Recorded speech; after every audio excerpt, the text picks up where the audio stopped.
Hello, everyone, and welcome to the first ever Progressive American debate. With me are two of my guests, Rafael Lopez and James Ehlschlaeger.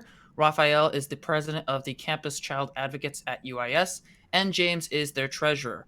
The question before us today is whether or not the UIS CCA should establish a board of directors to investigate misconduct within the organization. As for the ground rules, each participant will have 3 minutes to give an opening statement or general comments that they feel are necessary. After that, I will begin my questions and will allow responses from each debater. I may interject for clarification to bring the discussion back on track, but ultimately this is the debate between these two CCA members. With that out of the way, let's begin with opening statements. James, you have the floor and go. Thank you for having me, Connor. Like you said, I'm the treasurer for Campus Child Advocates. So I think I'm the proponent of having a board of directors investigating misconduct. Uh, uh, reason I want to do that is because I personally think that with all the scandals and all the things that we're hearing in the news about like government and private corporations, that people are just losing faith in uh, like people in general, and I just uh, want people to know that they can trust that transparency will happen in our organization. Uh, we're an organization that deals with child advocacy. We are a political organization. We got Democrats, Republicans, centrists. Everybody's welcome. You just have to be a student at UIS to join the organization. But we got a Facebook page. You can follow us. We got a UIS connection page. We're trying to get a Twitter and Instagram up too. So uh, yeah, thank you. See you the rest of my time. All right. Rafael, you are up next, and then after that, we'll get to questioning. Get ready, set, go. Hello, everyone. My name is Rafael Lopez, and I'm the president and founding member of CCA. Though something that James did not tell everyone that we are actually both charter members. Though and Jimmy's actually the founder. Something that he don't know why he didn't want to mention it. Though but we are founding members, though. So that's why we feel so strong about this. Though the reason I'm against the board of directors, though, because the way it's playing out, though, we'll be giving the power to sanction and up to expel members to faculty members at school, though. We are running an SRO, the by it's called student run, and if we really are, that means that we, the students, should take the lead and take the responsibility of sanctioning ourselves, though. If we're really so concerned about this era of lack of accountability, though, then we need to be the change, though. That means we don't give the power out to other adults and hope to God that they're not going to be as biased as us, though. I mean, I really don't see how are we going to establish credibility, though, as being fair minded if we don't actually practice it. I mean, how can we talk a good game about being legitimate, fair minded if we're too scared to actually implement it, though? And if I can be so blunt, this seems a little bit familiar to middle school and the puppet regimes they call student government, though. I mean, we need to be able, we shouldn't be afraid to put ourselves to the test and be willing to have the heart to to sanction our members, though, whether it means suspending them from the officers, though, suspending the club, or even expelling them. That's not easy. That's not pleasant. But you need to know now how to judge people fairly now. Whether cause the future, we will have to do that when we go on a jury duty, though, when we go run for a school board, or in any other club, though. We need to start now. We should be the change. Not hope to God that the faculty members are going to do that, though. And if I honestly God didn't trust us, I wouldn't have started this or if I didn't trust us or the members. If I didn't think we were up to the task, though. If we can handle the responsibility of starting club, we can have the responsibility to to being accountable to ourselves, though. And with that, I see the rest of my time. All right, thank you very much. So for the first part of the questioning, I think I'd like to address Raphael's contention here because he said something quite similar in his email to the rest of the CCA members when he discussed the previous debate you two had. Though I don't remember who the moderator was, so apologies to the original moderator of that There debate. was none. There was no moderator. Oh, there was no moderator. All right. Yeah. So it seems to me that your perspective, Raphael, is not so much that it is against the due process of the individuals accused of misconduct, but rather about responsibility among the student body to take care of their own. Um, what would you say to someone like James, for example, who may argue that as much as that is important, sometimes in-group biases might cause organizations to turn a blind eye, even when they have good leadership? That means you don't have good leadership, though. The reason, I'll say the 25th Amendment, though, that was designed specifically, though, so the president's cabinet will remove the president if they sincerely believe the president is not up to the task. That was predicated on the notion that despite them being the closest advisors, though, that they would have the strength of character to do it, though. I mean, if you don't really have the strength of character to be to sanction when you're an officer, though, regardless if you're friend or not, then I don't think that you really don't have what it takes to be an officer, though, or be a member in this club to begin with, though. Or that goes for any SRO, though. It doesn't matter if you're friends with the person or not, though. It doesn't matter how much they think of you, though. You need to have the strength of character and the heart to judge someone fairly, though, and say to yourself, if this person didn't, if this person really did something wrong, though, knowing full and well the consequences, though, them being an adult, though, we as fellow adults need to hold that person accountable, because we're adults now, and adults must learn to hold other adults accountable, though. If we don't start practicing that now, when will we start? If we don't trust ourselves now, when will we trust ourselves? When it really counts, like in jury duty, for example. Yeah.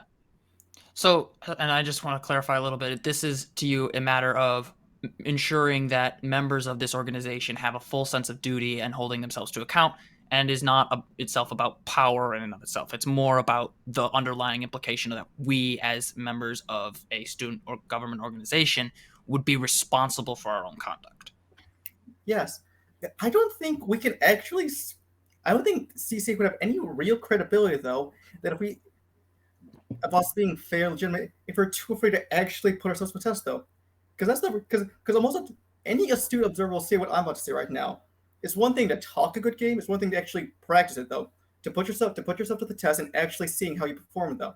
That's the test. That's the true test of the character of a club or a person, though.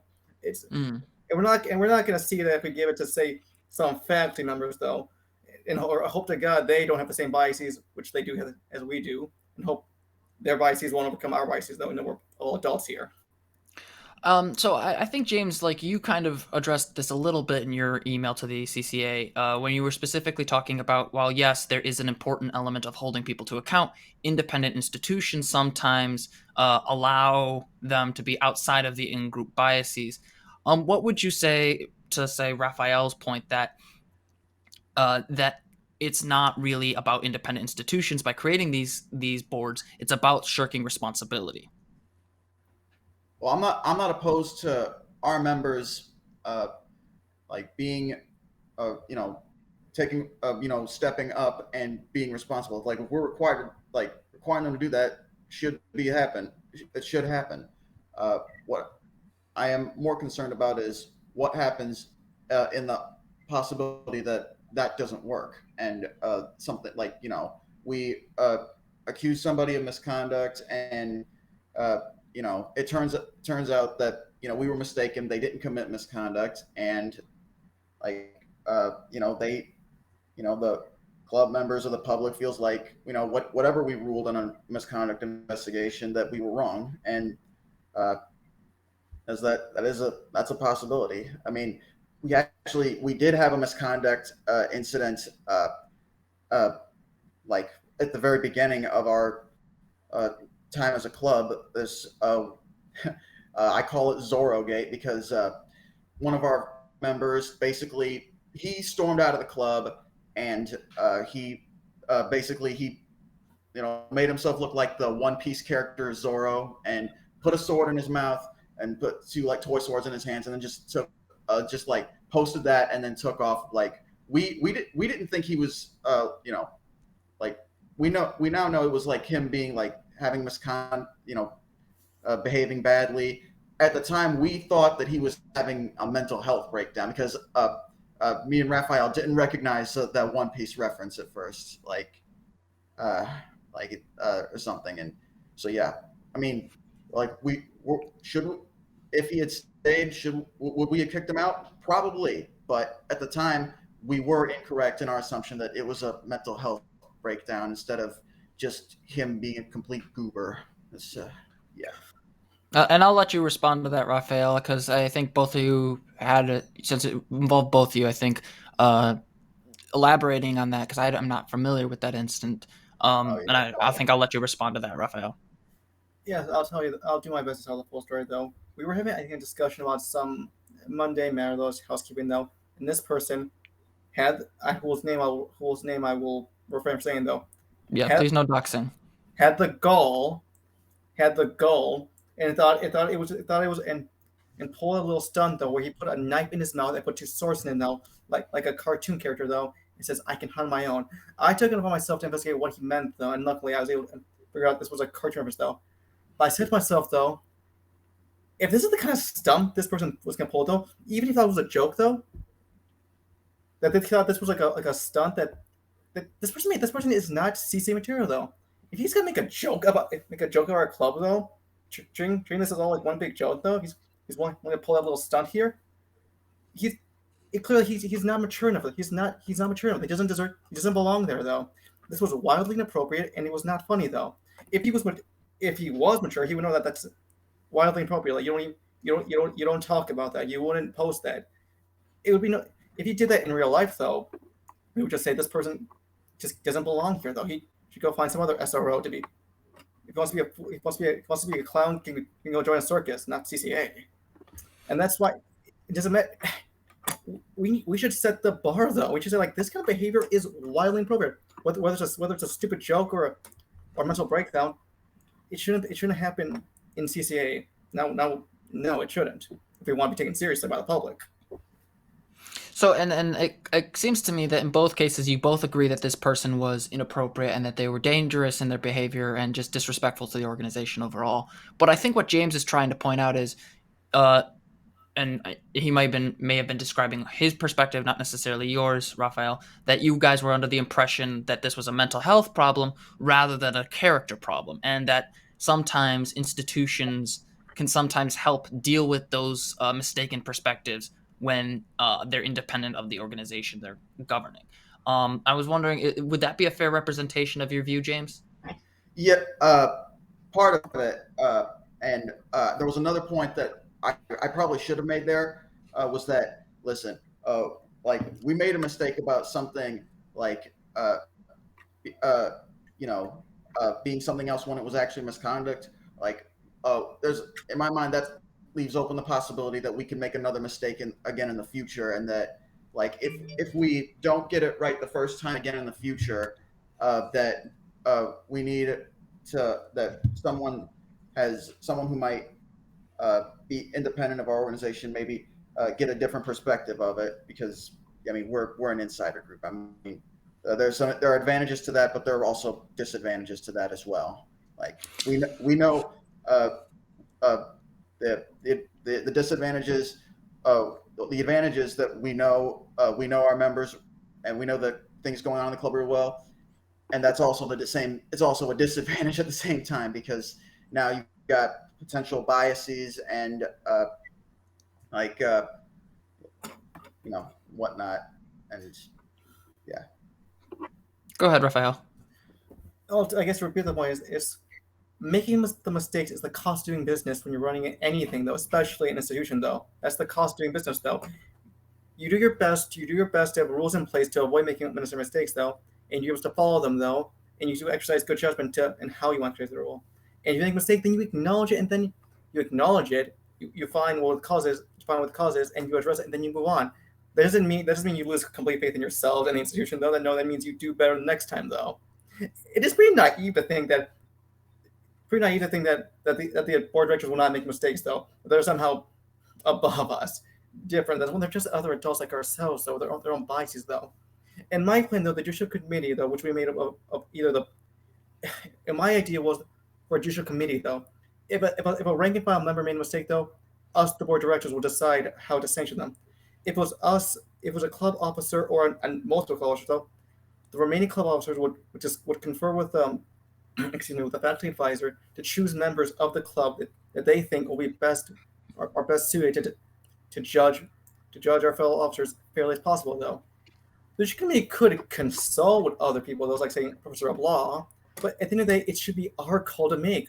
We need to learn to make mistakes now, and then learn to make mistakes now, and do and make mistakes, and then learn from them. Though, how are we going to learn if we how are we going to learn that if we give that power to faculty advisors? Though, is it do we? I don't think CCA needs to. I don't think any of us need our hand to be. I really don't believe in hand holding at this point, though. I think we should just start. We should just take the guardrails off, forget training wasn't just go for it though. So I just want to hit, I'll let you respond to that, James, in a second, but I just want to kind of poke at the structure of this judicial committee, if that's what I heard you say correctly. So your proposal, in absence of a board of directors that is independent of the CCA, is that this judicial committee would be comprised of officers that were chosen from the rank and file that they thought were best suited to the situation. What standards or bylaws would be established to kind of ensure that this judicial committee remains a sort of, I don't want to say bias-free perspective, because that's not technically possible, but as bias-free as possible, I guess is the way I'd say it. In the case though, I would just want the power to stay. I want the power and the authority to stay with us though. I want us to succeed. I want to see if I believe that if CCH were to succeed or fail, it should do it by us, because we succeed or fail, not because we gave the power to, not because we took training those though. I want the remaining officers to speak with the faculty advisors though in private and decide who is best suited though, who isn't good friends with them though, who actually seems more level headed, who here had experience in the situation though, who here is like say a pre-law student, and they do the remaining officer and the club advisor though, faculty advisor though, would discuss in private who they think is best though, and then select them privately though, and they would come together though and discuss the matter though. We would present our cases though. The accused would present our cases though, and we would do our best to explain what we did though. But at the end of the day, I want the club members to decide the fate of fellow club members, not faculty advisors though. Because again, I really think it's very naive of us to think that they are free from biases that we aren't from. I think that we're ready. I think we have the capacity to judge ourselves fairly though. Okay, and I'll let James respond to that before I follow up with a question to James as well. All right. There's something that I don't think I've explained as well as I probably should have about my perspective. So the way I see this would be like as the way that we would handle misconduct is essentially police academy training, but in reverse in this way. So when I was getting my associates in criminal justice, my professor, who was a police chief, told us essentially, here's how training to be a police officer works. You and your training officer go out there. The training officer will handle it, and the trainee will handle it. And if they're about to screw up, then the training officer will step in and prevent it from happening, and that'll go on, but until a while, and where then at some point the training officer will stop intervening, and if they mess up, they mess up. I think that's the structure I want the club to have, but in reverse, where we start off, the admins handle like the investigation and of the misconduct, and only if things don't go well, if there's some circumstance go up, then we bring in the board of directors as a fail-safe. I don't want to automatically go to the board of directors every single time, because I mean, we had Zorro, guy with the sword in his mouth. We probably, like, if we'd had the board of directors, then we wouldn't have needed them. That's but like if I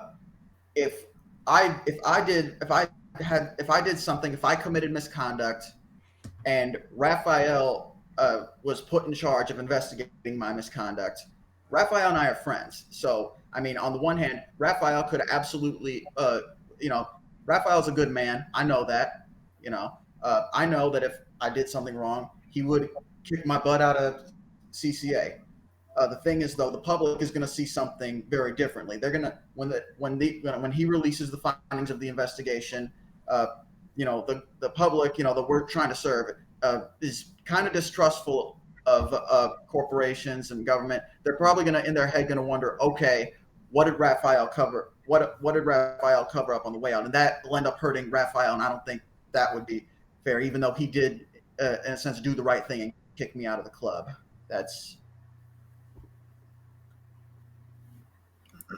I think you want to respond to that, Rafael. I can kind of tell. So go ahead, and then I'll ask my question as well.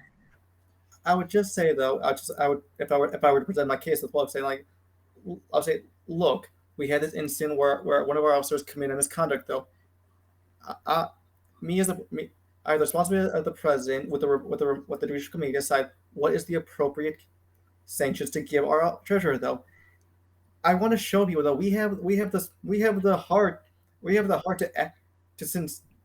to judge as fair as we could, and if we think it's appropriate to sanction them at the level that's proportionate though or appropriate. If it means expelling them, then we expel them, and we'll list out our reason. We'll explain why. If they disagree with it though, that's fine. They're entitled to their opinion though. But at the end of the day, we have our reasons. We have our reasons for running this way though. We will listen to the criticism. That will decide if it's fair. But if not, we will do it or not. I really don't think we need to pander to everyone though, pander to every single naysayer to prove that we are fair-minded or not. Well, and I'll just like to kind of hit on what James was talking about earlier with this board of directors. For him, it's because I want to distinguish between your judicial committee and the board of directors that is being proposed here, because there are some similarities in the approaches, because in both cases, you guys do to some extent want the CCA to have autonomy. You don't just want to throw it all away. I think we can both say that's very clear between you two? Yes. Okay. So I would just ask James, when it comes to this board of directors, instead of it's not that these guys would be elected like the officers like Rafael is proposing. They would be appointed by some other system, correct? That's one of the things I actually hadn't thought about. So I guess that's another thing that we need to take into consideration, how to appoint a board of directors. But I guess I was thinking more about who it would be rather than how they would be appointed. So. Okay. And so in that case, there is an appointment system. It's not quite fully decided yet, but that presumably this system would be distinct from what Rafael's talking about when it comes to the members of the CCA basically appointing them. It would probably be something like faculty, correct? Yeah. Okay.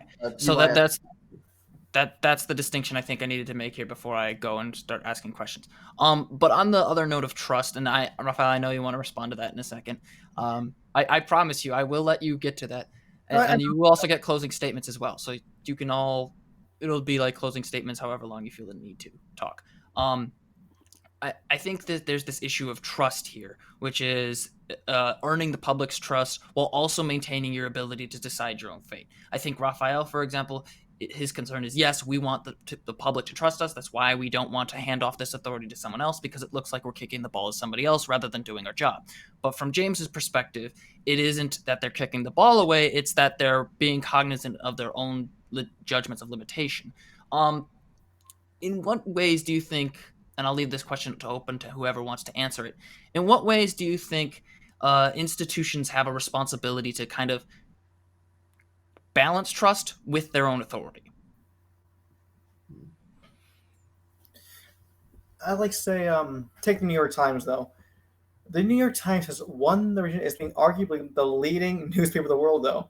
The number of Pulitzer Prizes they've won. The journal, the arms story they cover, though, they are the premier by far, though. And that's why they take their job of endorsing president very seriously.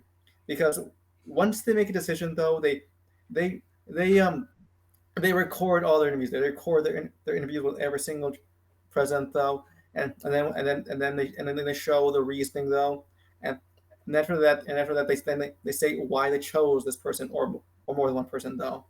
At the end of the day, so we will show in the same case. I would do the same thing too, though. The judicial committee would write down. We'll have stenographer for saying like having like the testimony though, and then we would have our discussion though. I guess a transcript, and then we'll also got to say in our judgment though what it is though. But I honestly got thoughts about the board of directors though. I something came to me though. One thing I made very clear though, if we have a board of directors though, one of them needs to be a lover. So though, I want someone who has experience teaching people to judge people fairly as best they could though, because they know they're teaching future judges, justices, trial lawyers.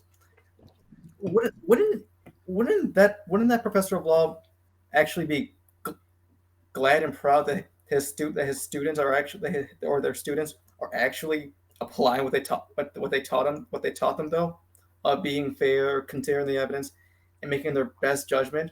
Wouldn't wouldn't that be them doing their job well, us applying what we learned from them, than just us going back to them saying like we're not sure, give it to you, or wouldn't it be best if we just said we took what you learned and we just applied it in real life though without your help?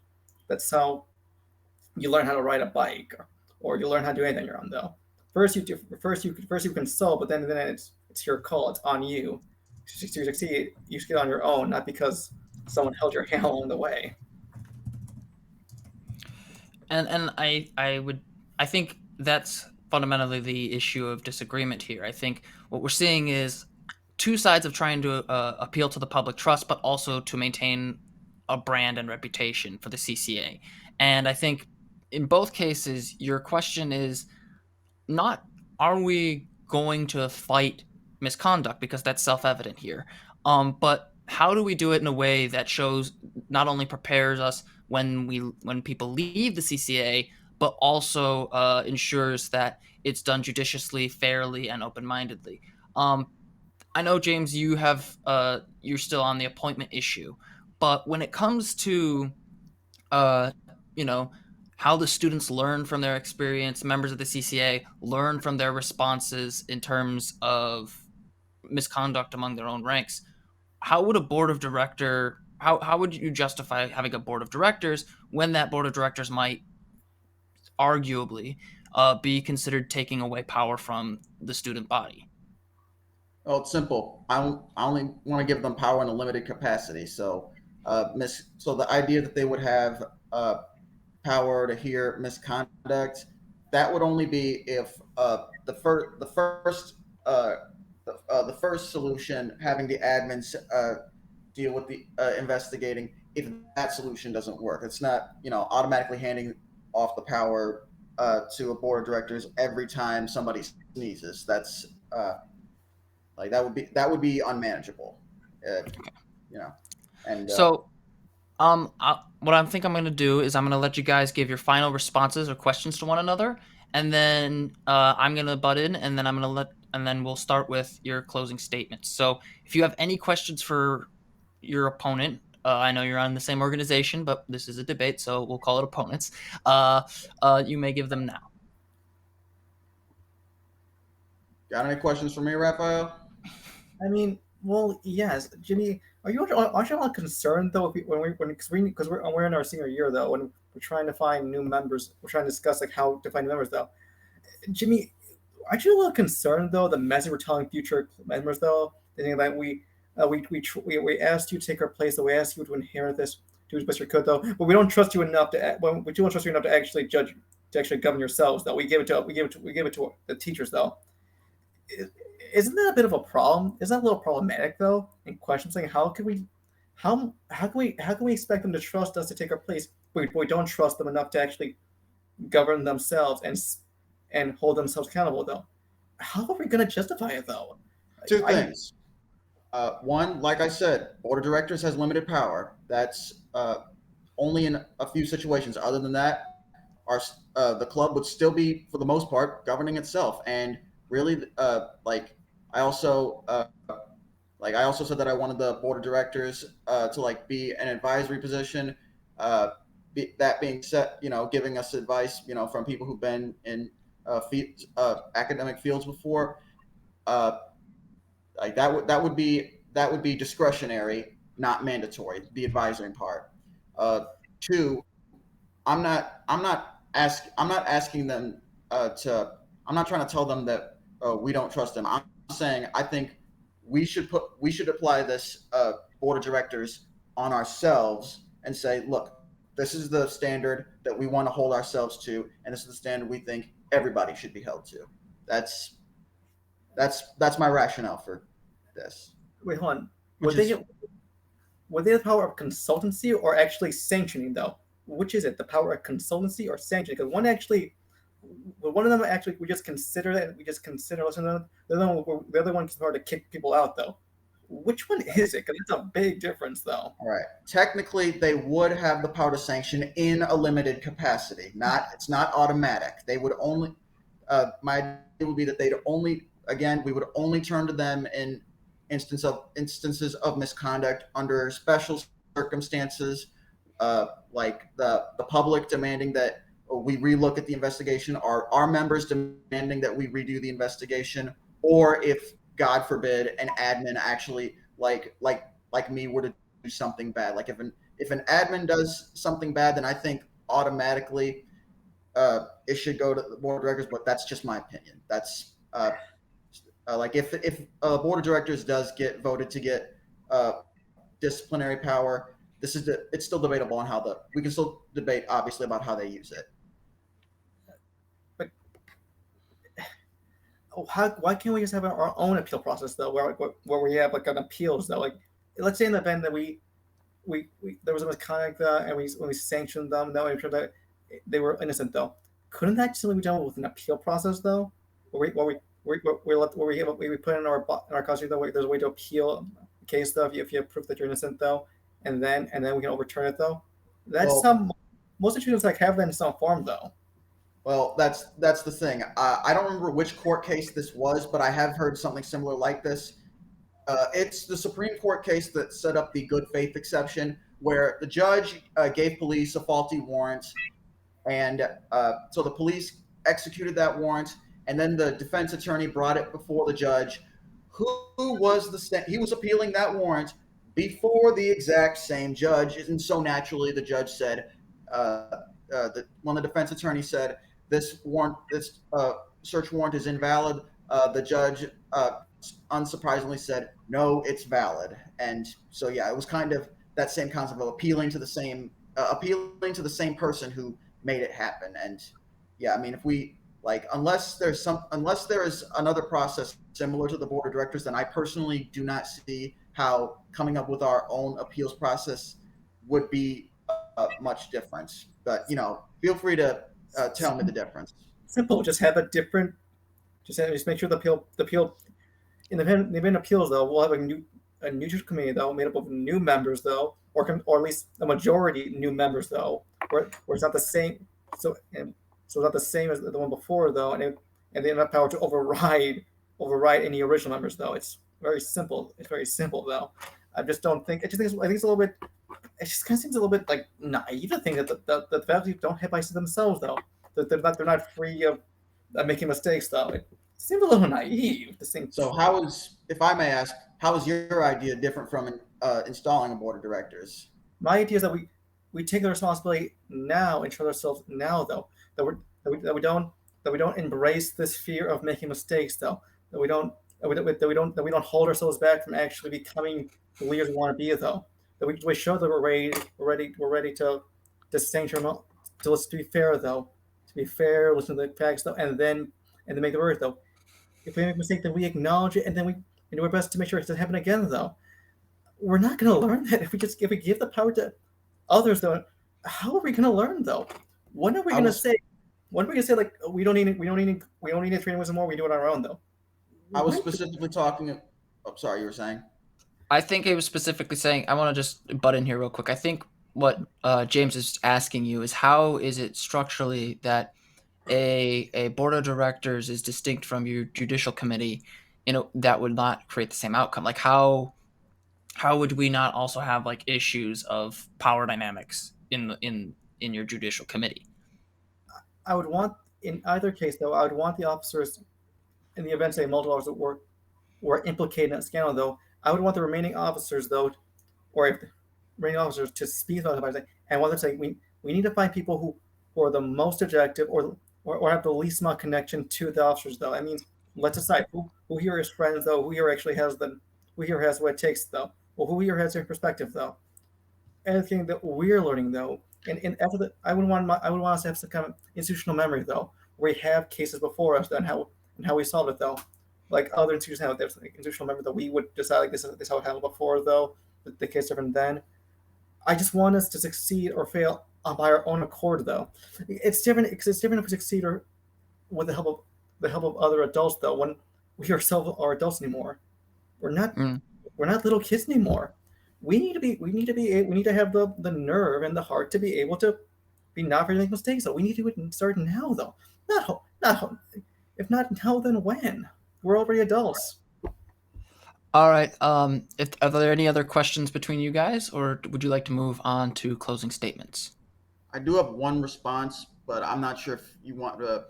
Go right ahead, and I'll let Rafael respond, and then we'll go into closing statements. And since you started first, Rafael will get the first closing statement as well. All right. So yeah, Rafael, he's been talking about club members like holding each other accountable. That's a good thing. It does need to happen. Like I said, I think board of directors would just be a fail-safe. With that being said, I would like to believe that I am totally incapable of corruption, of code of silence, or anything. Unfortunately, uh, basic psychology would suggest otherwise. I read the Stanley Milgram experiments. Everyone in the world, after seeing the Holocaust, believed uh, you know, uh, uh, these people are monsters. If I was in Germany, if I was a German citizen, I would have stood up to them and helped the Jewish people fight the Nazis. And in reality, it's like, no, you wouldn't have, because there were a lot of people in Germany who knew what was happening, were disgusted by what it was happening, but still did it anyway. I mean, like it felt, they were there. They were an in group. There were very few people in Germany who felt the need, who were able to build up the courage to fight against Hitler's regime. I mean, the fact of the now, obviously, this is an extreme example, but the fact of the matter is, the power of an in group and, in my opinion, the power of authority and the power of an in group is a power that's much more powerful than we'd like to believe. And in the Stanley Milgram experiments, Milgram himself, he said, "I don't believe anybody, if we told them to, would electrocute someone to death." And he found out that 70% of respondents would in fact do that if an authority told them to. That's of ordinary people, not crazy psychopaths, not not average Joes. I mean, sorry, not crazy psychopaths, not like serial killers, murderers, and criminals and whatnot. Ordinary people. It appears to be a feat of human nature. Well, I will say I'm glad you pointed out that the example was extreme, because for a moment there, Yeah. but Well, I was gonna be like, I was thinking I was gonna have to intervene there. I was like, okay, well, let's not make too many comparisons. Rafael, since you probably want to respond to that, and then we'll get to your closing statements, and then we will wrap up the debate. But it's like saying like how can us humans ever learn to advance if we make mistakes though? Simple. We create error correcting tools though. That's what scientists break it on. That yes, humans make mistakes, but we use the tools at our disposal to make fewer mistakes. And then when we do mistakes, we learn again to make fewer mistakes again though. If we like, can you just imagine if every single country had this kind of talent when they're forming like a country institution though, like that someday, who knows, the states can corrupt though. We can lose power. We can go mad. Do we just do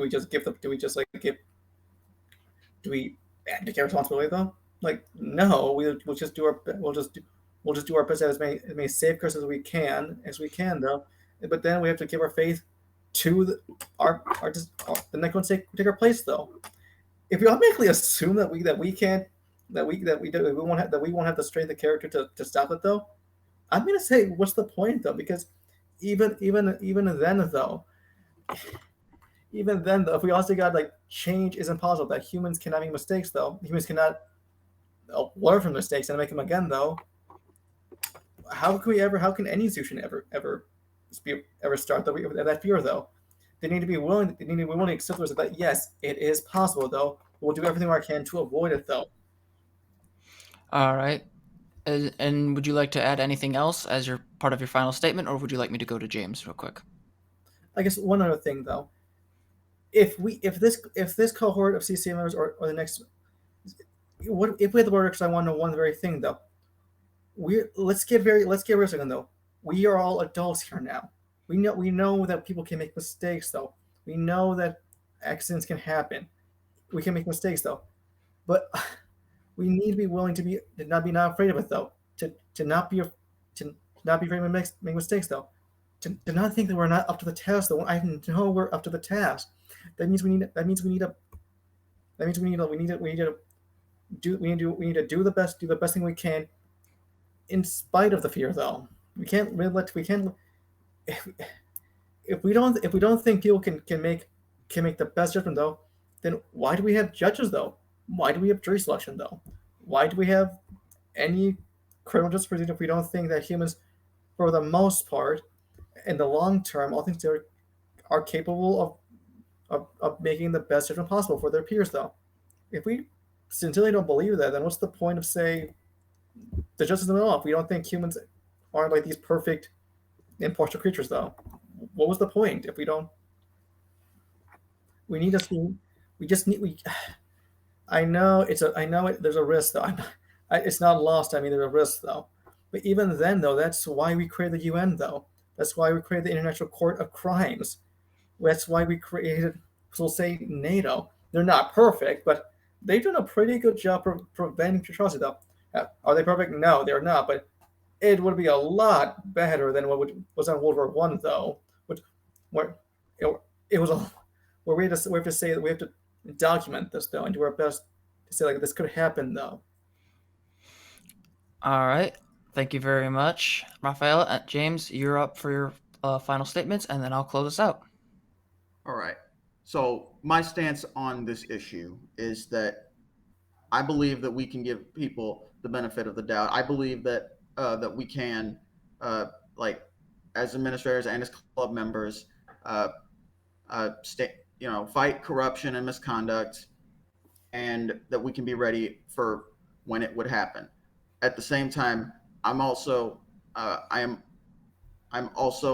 wanting to believe that there needs to be a backup plan just in case I'm wrong, because fact of the matter is, like, I try to prepare for, like, if I'm wrong or we make a mistake, that's essentially what I want to. I'm not like a complete, like, negative individual, not completely cynical of the world. I'm just cautiously optimistic. That's what I prefer to call that's how I prefer to call my stance on this issue. All right. Thank you both for coming onto the show. It's been a pleasure to have you on. So it seems to me, and so far as the debate has happened today, there is two contradictory views of authority, but also many of them have some of the similar concerns. And it'll be up to the CCA members on Friday to decide the fate of this discussion. And I want to thank you both again for coming. You are always welcome back on. Thank you. The vote's happening Wednesday, but I mean, Wednesday, my bad. I thought it was it's Friday. all good. It's all good. Listen, we can vote now. People can vote now though. Yeah. All right. Well, thank you both again, and I hope this goes well for both of you. Thank you. Thank you for having us. I hope so too.